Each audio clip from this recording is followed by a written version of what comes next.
All right, thank you. This is a one-speaker meeting. Please welcome our speaker tonight, Rose.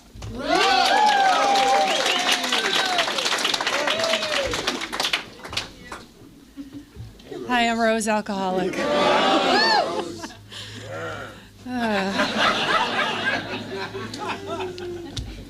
It's a big room. I hope that's good. All right. I don't know if you need, I'm tall. All right, great. I'll lean forward a little, yeah? All right. Hi, everybody. Thank you so much for asking me to come and speak tonight. I'm so grateful to be in Alcoholics Anonymous. Actually, I'm grateful to be an alcoholic. And my sobriety date is July 12th, 1996. Time has gone fast. Sometimes the program seems slow, but time definitely goes fast. And I remember thinking when I got sober, if I ever got to 13, I'll be 45. And so I'm 44 years old. I got sober actually 5 days after I turned 32.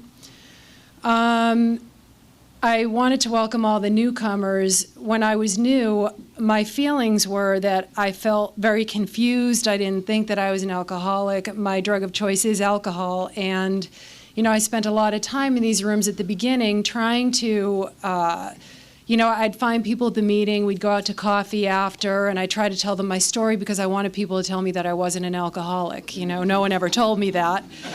But when I got here, I had a lot of feelings, and I think the biggest ones were that I was lonely. I'll get into that more, but I was scared and I felt trapped. I felt trapped by my own drinking. I knew I couldn't keep drinking, but I also knew that I couldn't stop drinking alcohol either. Just a little background of where I'm from. I'm from Boston. I've lived here in Los Angeles for 16 years. And I had my bottom here, and I'm from a very big alcoholic family. We had the alcoholic in my family growing up that the book describes in our literature as the binger. And what it looked like was that my dad would drink, he would probably fall off the wagon every 18 months. He was the kind of guy that would stay in bed for 2 weeks and only come out to get sick or go to the bathroom. And my mom was an untreated Al-Anon. She would call in sick for him. And he would drink for weeks on end. Then he would get himself together and he would say he was sorry, it wouldn't happen again, and then we'd go on. And I remember one of my first resentments in memory was to Alcoholics Anonymous, because we had one of those families in those homes where they did real 12-step calls in my house. And I was 5 years old in 1969, and the guys from AA would come over and they'd take a couple of chairs from the kitchen table and they'd bring them into the bedroom where my dad was, and they would sit there and they would talk to him for hours. And I couldn't understand why they wouldn't take my dad and take him away, take him somewhere, make him better, and then bring him back to us. And I remember thinking, what kind of people are these Alcoholics Anonymous people? They just sit there and they coddle him and, they forgive him. And, we're all out here being so mad, and they're in there being so nice to him. And, in looking back at that time now, of course, I think these guys are the greatest thing in the world, that they would actually, attempt to do that. And they talked to my dad when he was a wet drunk. He would be completely loaded, and they would spend hours trying to talk to him. I think one of the reasons why I got to Alcoholics Anonymous a little later was because alcoholism looks different to a lot of people. I know now that the feelings are the same, and I was probably at my bottom just as lonely as my dad, but it looked different. I wasn't a binger. When I got to Alcoholics Anonymous, my professional life was skyrocketing. Things were going great, but I wanted to kill myself. And I actually didn't mind, or the thought of killing myself with alcohol and just drifting away in my sleep was okay with me. But I'll get back to that in a second. Just to finish off with my childhood stuff. When you have in an alcoholic home, what I've learned in AA here in my 12 years in these rooms are the agony and the pain that the untreated Al-Anon goes through. You know, I never could appreciate it or understand it till I got here. And what happened in my home was that my mother, who was an untreated Al-Anon, you know, the woman who was always calling in sick for my dad, tried to take her own life twice. You know, she's not an alcoholic. She isn't today, but she took a bottle of sleeping pills once. And she had her stomach pumped, and then when she did it a second time when I was 8 years old, she not only had her stomach pumped and they saved her, but she was committed to a mental hospital in Boston where in 1972, when I was 8, the way that was treated was electroshock therapy. And so she was treated with electroshock therapy, and when she came home to us, which was probably around a month later, she didn't remember her children anymore or who she was. And I think it took years in Alcoholics Anonymous. I don't even think it was on my 4th step, the first time, to share with my sponsor the pain over, you know, an 8-year-old losing their mother in that way at that time. You know, and things would get better for her. They didn't get better for my dad. But, you know, I specifically remember at the time we were a family as sick as our secrets. And so what I told the people in school was that my mom was sick and she was in the hospital. And, you know, and then I remember my 2nd grade class, you know, like sending a card to my mother, like I couldn't tell them she was in a mental hospital. And anyway, when my dad would drink, my mother also, prior to her getting very sick, when my dad would drink, we would move out of the house and we would all get a bag packed and we would go live at an aunt or an uncle. There are 4 children and everyone had a different place to go live. And I used to live with my Uncle Robert and my Aunt Adelaide, who are my godparents. They had 10 children and they lived in a 2-family house in Newtonville, Massachusetts, and I would go stay there, you know, for a week or 2, you know, until my dad got better. You know, I say that because my Uncle Robert was a huge influence on me and such a fine person.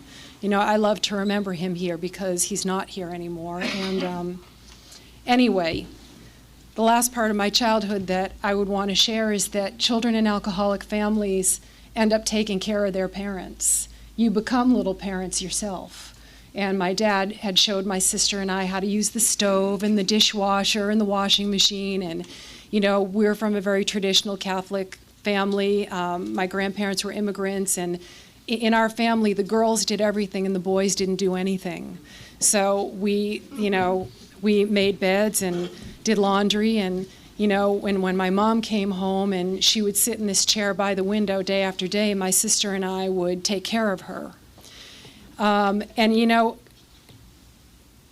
my resentments that were inside of me, becoming a parent to my parents at 8 years old, was one thing that grew inside me and festered until it was almost unbearable. And when they say in the big book that resentments are fatal, I used to think like that was a joke when I first got here, that AAs were so dramatic.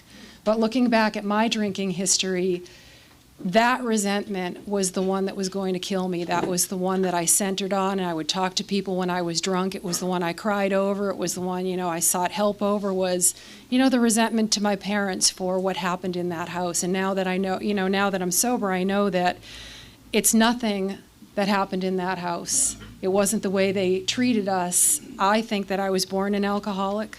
I'm genetically predisposed to it, and that my resentments almost killed me. I had my first drink when I was 13 years old. It was at Laura Shannon's house after school. We had creme de menthe and we smoked Parliament cigarettes. And, you know, there was really nothing magic for me in my first drink of alcohol. It didn't have that effect on me that a lot of people talk about. I didn't think it tasted that good, but I would go along with it, you know. But in the first stages of my drinking, that's the way it was. But by the time I got to high school, you know, we were all drinking. We were big high school drinkers, and we would joke the next day how loaded we got the night before. And, you know, but the first huge change in my drinking was when I went to college, and I went to UMass Amherst. Massachusetts for 4 years.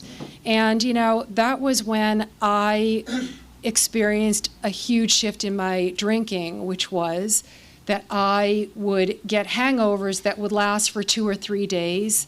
I started to drive drunk. My boyfriend, my first real boyfriend, was in college. He taught me how to drive a stick shift. And we didn't do anything at UMass without drinking. Like, he lived in a nearby town. If we went over to his family's for Sunday dinner, we get a 12-pack on the way. And, if we went out to the bars that night, we get a beer ball, and we'd have it in the apartment at 2 in the morning, and, we'd stay up drinking and till around 5. And, I had a short experience in college with cocaine. My drug of choice is alcohol, but there was about 3 years there where I snorted a lot of cocaine. I actually had a horrible, horrible experience with cocaine when I was 22. And that was the year that I was such a scaredy cat. The year I had my horrible cocaine experience, where I don't know what it was cut with, maybe strychnine or something like that, was like the day after Len Bias of the Boston Celtics died, after the Celtics drafted him. It was like the first big NBA contract. I think it was $10 million, and he died the night he signed that contract. And, at the time, that was all over every Boston newspaper. And then, I had this horrible night with cocaine, and I never did it again. And I assumed that, I didn't have a problem, but there was no way, in the next 10 years that I was going to let my hand off the bottle for anything. I got a job in the entertainment business in Boston. Everybody was drinking. I drank too. It was all free. And we went to bars and concerts, and, we had a lot of fun. And when I was 27 years old, I got a big promotion, and I moved to San Francisco. I had one friend there from UMass, and so I got an apartment right next to hers. And she was one of those people who, she got those Crate and Barrel wine glasses, and she would buy a couple of bottles of wine. And, every night I would go over there. I would get lost going to my own apartment. And I would go over there, and we would drink, and I thought she was so grown up, and it was so grown up, and I'm on my own now. So I went and I got my own Crate and Barrel wine glasses. And, and I brought them home. And, the magic for alcohol was, it was a short 5-year window for me, but what it started with is that I got drunk in my apartment in San Francisco by myself. And the magic I didn't feel in my first drink, I felt in that apartment that night. I thought it was the most amazing thing. I was always a loner, and I became, a lone drinker. And even though I did plenty of drinking out, I did a lot of drinking by myself in that apartment. And when I was in San Francisco, my small incidences of drunk driving got very big. And I also had something happen to me in San Francisco that I came to know when I got to AA are called blackouts. And what I did in San Francisco is I started to blackout drive. And blackout driving. I mean, I don't know if I'm sure other people have that experience here, but, I would wake up the next day, I would have no idea where I had been, what I had said, or no recollection of my drive home. And when I moved here to Los Angeles about 1.5 years later, my blackout driving escalated to probably 3 or 4 nights a week in the city, but no one was catching me doing it, and I didn't think that I had a problem. And, I actually blacked out. I remember right before the blackout doing that on Coldwater Canyon, and I only realized it months later. I thought I was on Laurel Canyon. I remember before blacking out, pulling over and crying and, asking God to help get me out of this. Like everybody says, if you get me out of this, I'll never do it again. And, but my remorse was quickly gone. As soon as my hangovers were gone, so was my remorse, and then I'd be back out at it again. And, I had my bottom was like, of course, it's drinking alone. And my bottom was that, well, it's easier if I say, I met a woman at work who was 6 years sober. She's my Eskimo. Her name is Celia H. She doesn't live here anymore. And I went to lunch with her. We were celebrating some crazy victory at work, and she told me that she hadn't had a drink of alcohol in 6 years. And I was sitting there and I can't believe anybody could do that, because I can make it about 1.5 days before I'm going to do it again. But she hadn't had a drink in 6 years. And so I went home and I thought about it, and I called her the next day and I said, I just wanted to tell you, I have something I need to tell you. She's like, what? I said, I wanted you to know that I, a couple of weeks ago, drank so much that I passed out on my toilet and I fell over, and in that position, I missed the bathtub. I didn't hit my head. I didn't kill myself, but I woke up face down on the bathroom floor, on my gross rug. And, but, I got up at like 5:30 a.m. and I put my pajamas on and I went to bed like nothing happened, because we were the nothing's ever really wrong family. But I told her about that, and she did a wonderful thing for me. She got a big book and she brought it over, in her purse, and she put it down on my desk, and it had the quiz in it. And she left it there, and she never said another thing to me about that big book again. She didn't say, did you get it? Did you read it? What'd you think about it? Did you take the quiz? Nothing. And when I took that quiz, I answered 4 yes. And when I was 6 months sober, I answered 19 yes. But I answered 4 yes, and and I took the book home, and I couldn't figure out, well, maybe I'll read a couple of pages of it. But I opened it up to chapter 3, More About Alcoholism, and I got through about the first page of More About Alcoholism, and I slammed it shut because it was just too much for me. I got what they were talking about. I put that book away for 6 months. Celia H. moved away to New York. I decided therapy would cure me, so I found a therapist, of course, who was sober. And, I started to tell her all about it. And, once a month she would say to me, do you think that you are powerless over alcohol and your life is unmanageable? And I'd say, no, and I wish you wouldn't keep asking me that. But I remember telling her I had gone to Disney, what is it in California? It's Disneyland. And I had had a great time.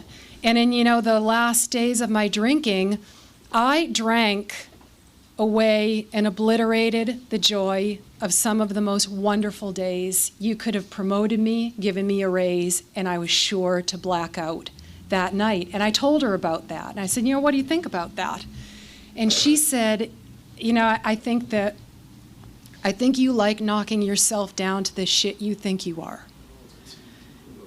And I was shocked. And I got in my car and I pulled over and I started to cry again on the way home because I knew that she was right. And I'll talk about getting sober and self-sabotage, but, I really got a painful lesson that night in alcoholism. So anyway, she asked me to go to a meeting and to shut her up. Celia moved to New York, and I asked her to take me to a meeting. And we went to a place called the Mustard Seed, which was great. And they were doing this round-robin meeting on Saturday mornings, and Celia said to me, when they get around, they get to your name, just say, I'm Rose, I'm an alcoholic, and then share. I said, well, I'm not going to say I'm an alcoholic. I'm not an alcoholic, and I don't want to share. And when they got to me in that room, I said, I'm Rose, I'm going to pass. But what I heard in that meeting, changed how I felt about a lot of things, because what they were saying in that meeting was a guy raised his hand and said, I just want to tell everybody I'm really, really lonely. And I remember sitting in that round robin going, wow, I'm lonely too. And, and relating to someone else's loneliness, alcoholism is such a lonely disease. And I was having such a rockin' professional life at the time, and I just related to someone who was in agony over their loneliness. And I came back here and I just started going to meetings. I never went to treatment. I showed up at the log cabin. I found out there was a meeting there, and then my next door neighbor who was sober, because God put a lot of sober people in my life quick. Once I kept asking for help, I got it. And I started going to a women's stag, and we started reading the book. And I started working the steps here, and I just want to talk about them because I think they're so amazing. And, in working step 1, actually the tradition, the only requirement for membership here is a desire to stop drinking. And if anything more had been required from me at the time, I can guarantee to you that I wouldn't be here at all. Thank God you didn't have to know anything. I used to look up at those posters and say, boy, I better know how to do 4 in 3 months. And, I'd plot myself behind the curve. Everybody else is moving faster than me. But honestly, I did it the slow way in this program, and I know that it was somehow divinely engineered. I didn't do my fourth step actually till I had a year. But anyway, I did my first step and my second and third, and I met a sponsor who I thought was very hard on me. Her name, she's 33 years sober now. Her name was Jackie O. And Jackie was my sponsor when I got here. And, you know, I used to call Jackie and say, this 2 and this 3, I don't get it. I'm not going to get it. Everybody else is on 9. I'm a loser. And she would say, you know, she had a way of making this whole thing incredibly easy. She'd say, Rose, it seems to me as though when you walk in the room, you're doing 1 through 3. By walking in here, you're saying you're powerless over alcohol and your life is unmanageable, and you're turning your will and your power over to the care of your higher power, which is the room. And you know, she was right. I wanted to make it so complicated. It was so incredibly easy. And she had a saying. She'd say, 1, 2, 3, walk through the door. You know, and so I started saying 1, 2, 3, walk through the door. You know, and I did that. And I'd go to the log cabin, and then I said to the secretary, we were just talking about this, a group of us yesterday. I called the secretary, my first friend in AA, Danny M., and I, you know, made the pronouncement, I have no friends, no one likes me, I don't want to go to these meetings anymore. And he said, why don't you show up here tomorrow, because I have a commitment for you, and you're going to meet a lot of people, and you're going to get a lot of friends. And I showed up there, and he made me the cigarette butt picker-upper at the log cabin, you know? And I got that commitment for 6 months, and I kept it for a year and a half. And I loved picking up cigarette butts at that meeting. I met a lot of people. I said to a lot of people, get in the can or else. And, you know, it was pretty good. And I rolled along in here, and I had some really cool spiritual experiences. You know, the book talks about, you know, there weren't thunderclaps, you know, and lightning bolts for me, and there never have been in AA. These were very little things. I was working at a record company on La Brea, and one day I went to hand in a report to the president of the company, and so I went and I put it on his desk and I ran away. And, you know, and he got off the phone. He's like, you know what, Rose, could you come back here for a minute? And I went back and I stood in front of his desk there. It's like in Charlie Chaplin's living room. And I said, yes. And he goes, I just want you to know that something's changed about you. And I don't know what it is. I don't want to know. But whatever it is, keep doing it. And I went home and I got my book out because I had heard at the Share and Care that spiritual experience thing. And I went and I flipped open the book and I read, I'm like, oh my God, I think I just had one of them. And you know, early sobriety for me was little things like that just strung together with what felt like a thread. And, you know, and I fell in love with meetings, and I went to a lot of meetings. I worked step 3. My sponsor met me outside the Rodeo meeting when it was on Rodeo, and she wanted to do the 3rd step with me on that little bench there, just the way she had done it with her sponsor 18 years ago, 18 years prior. And she asked me if I believed in a power greater than myself. I said, you know, I got back to this, I don't. And she said, well, I think, isn't there a power in, how about the room? Because I thought she was going to turn me away and make me come back when I could answer yes to some kind of God. And I said, you know what? There is something amazing about when people hold hands and say the Lord's Prayer in this room. It felt very electric to me. I always stayed till the end of the meeting, also because she made me. And, you know, I'm a rulesy girl. I always follow the rules. And I said, there is. You know, and I took the 3rd step on this room. And I still take the 3rd step frequently on this room because I think that there's God in every person in here. It feels very heavy to me, and that's the way it feels tonight. It just feels absolutely beautiful. It felt that way driving up here and walking in here. My 4th step was not, I didn't write a book. It was like 30 pages. But I wrote a lot of stuff about my family. And I just want to share, I always share my 4th and 5th and 9th step experience of the meeting because it changed everything for me from that point on. And that was that I wrote a lot about my dad and about the way I felt, you know, about his drinking and, you know, and I told my sponsor about it. She wasn't shocked. She just listened, and she told me that, you know, after doing 6 and 7, you know, and 8, to figure out how I was going to make amends. And I called her. I said, well, you can't make amends to a dead person. And my dad had died of throat cancer. He died actually of throat cancer 3 months before I got sober. And she said, well, you have to do something. So why don't you come up with a father-daughter moment and call me back with it? So I thought about it. I called her 30 days. I don't have it. Well, keep thinking. So I called her 30 more. I don't have it. Just keep thinking. And it came to me in about 90 days.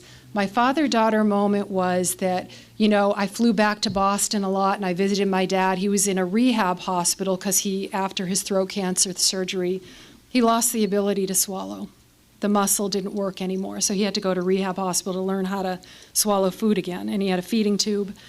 And, I remember we were standing there in his room one night, and, I was drinking then. I just didn't have time for anybody's cancer, their pain, and I would go to that hospital, and I would stand there, and I'd visit, and I'd try to be a good daughter. And he said to me one night when we were alone, I don't know where the other 3 kids went, but he said to me one night when we were alone, I've never told you that you remind me of my mother. And it's not the way you look. He said, it's really about the way you laugh and the things you find funny. He said, sometimes it's the way you talk. And he said, if my mother had known you, she would have loved you, and you probably would have been her favorite, but she would have kept it a secret because she wouldn't want the other kids to feel left out. But I know inside you would have been the best to her. And he said, and I loved her so much, and I've missed her since she's been gone. And we didn't know at the time that my dad had less than 30 days to live, but in the father-daughter moment when I found it and I called my sponsor, she said, I'd like you to play that movie. This is now a movie, and I'd like you to play that in your head over and over and over again. And that thing, the resentment prayer in the big book, say it for 14 days? I'm like, 14 days? She's like, no. She's actually, Rose, there's no such thing as 14 days in your life. You're just going to keep doing it until I tell you to stop. And, I played my movie in great detail in my head for over a year. And, I found my part in what was the relationship that tormented me the most. And in that last column in the inventory, I figured out that I was responsible for the things that I did as an adult. And from ages 13 to 31, I did everything to punish that man.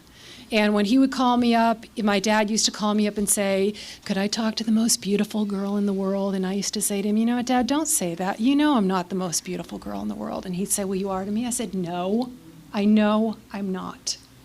And I took every opportunity to cut him and put him in the pain that I thought that he had put me in. And when I played my movie in my head, I forgave him for all of the horrible things that happened in that home, but I also forgave myself. And my sponsor told me that everyone does something right. In Dr. Alcoholic Addict, in the book, he talks about we're finding what's right in the meeting. We're not finding what's wrong. We're finding what's right in people. We're not picking out what's wrong. And that exercise was based on the fact that everybody in this world does something right. And doing that exercise forced me to look at people and situations over the past 12 years since I did it. And as angry or as hurt as I feel sometimes, I really try to find something right in everybody. I remember at 7 years sober, I lost my job. And I used to call my sponsor when I was 1 year sober and say, I'm going to lose my job, everything's going to be horrible, I'm going to go down the toilet, it's going to be terrible. And she'd say, if it has nothing to do with today, Rose, I can't really hear this. And, she'd hang up. And I actually remember calling her one time. I had so much to say that she got an egg timer, and she said, I'll let you go for 2 minutes. And then I'm going to stop you. And I thought that was a sign to just talk really. At the end of 2 minutes, she goes, I don't understand a thing you just said. You just talked far too fast. Anyway, I lost my job in a crappy way when I was 7 years sober. I was working, I was still in the music business then, and I had gone to get a new badge to get in the building. But I had been on jury duty when everybody got their badges, so I got my badge a few months late. And I went to get the badge, and the badge picture taker, I had to call on a little phone and say, can I come in and get my picture taken? And she said, wow, well, there's a termination date next to your name, so you can't come in and get a new badge. And, I went back to my office. I called my boss. I'm like, why are they saying there's a termination date next to my name here? And he said, wow, I have no idea. Why don't you just come back and we'll talk it through when you get here? So I drove back to Lot 1. And when I got up there, they were all gone. My boss, his boss, everyone was gone. They were up in HR having some kind of emergency meeting because actually I had pointed out to them a breach in security at work since someone in the badge office told me that I was losing my job that day. And my boss came down and he let me go 30 seconds later, and I sat there, and they won't let you take your stuff. You have to come back over the weekend because they don't want you to hurt the morale of the floor. Just take your purse and go. You can come back and get. It's interesting because when I came back that Saturday, all my stuff had been taken, in my office, everything I had there, like all the, I had been collecting all these jazz CDs, and someone had broken in and taken all of them. But the president of the company came down that day, and this is like the big guy, and he walked into my office and he shut the door and he said, I cannot tell you how I feel right now. I know that you must feel terrible what happened, and there's no way for me to express our sorrow how they've treated you today. And I'm really sorry. And in the promises, it talks about that we'll intuitively know how to handle situations which used to baffle us. And I have to tell everyone that without a thought, the next breath that came from me was, thank you for 9 great years here. And I put my hand out to shake his hand, and he looked at me stunned. And, I realized that day that I really did believe that there was something good in everybody. And you know what? There were good things about that guy. He had been good to me for 9 years. And he was shocked. He said, wow, okay, well, great. And I got my purse and I left, and thanks to Alcoholics Anonymous, I was in acceptance in a couple of days over that. It doesn't mean I didn't have my tears over it or I wasn't upset, but that I had accepted it.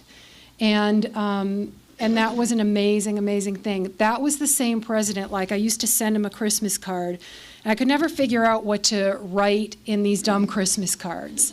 So I decided that I would write, Dear Jim, Merry Christmas, I'm grateful for my job. And so the same guy who said, we're so sorry, that was the same person for the last 9 years who always called me after that Christmas card and would say, I just got my favorite Christmas card again this year. He said, because nobody ever says they're grateful for anything. And, I learned how to be grateful in Alcoholics Anonymous. And you know what? I'm the sum of all my parts. I'm not just the good stuff that's happened to me here or the good stuff that happened in my childhood. I'm the sum of a lot of things that have happened in my life that haven't been so great. And that includes, those years that I was so resentful over our alcoholic home.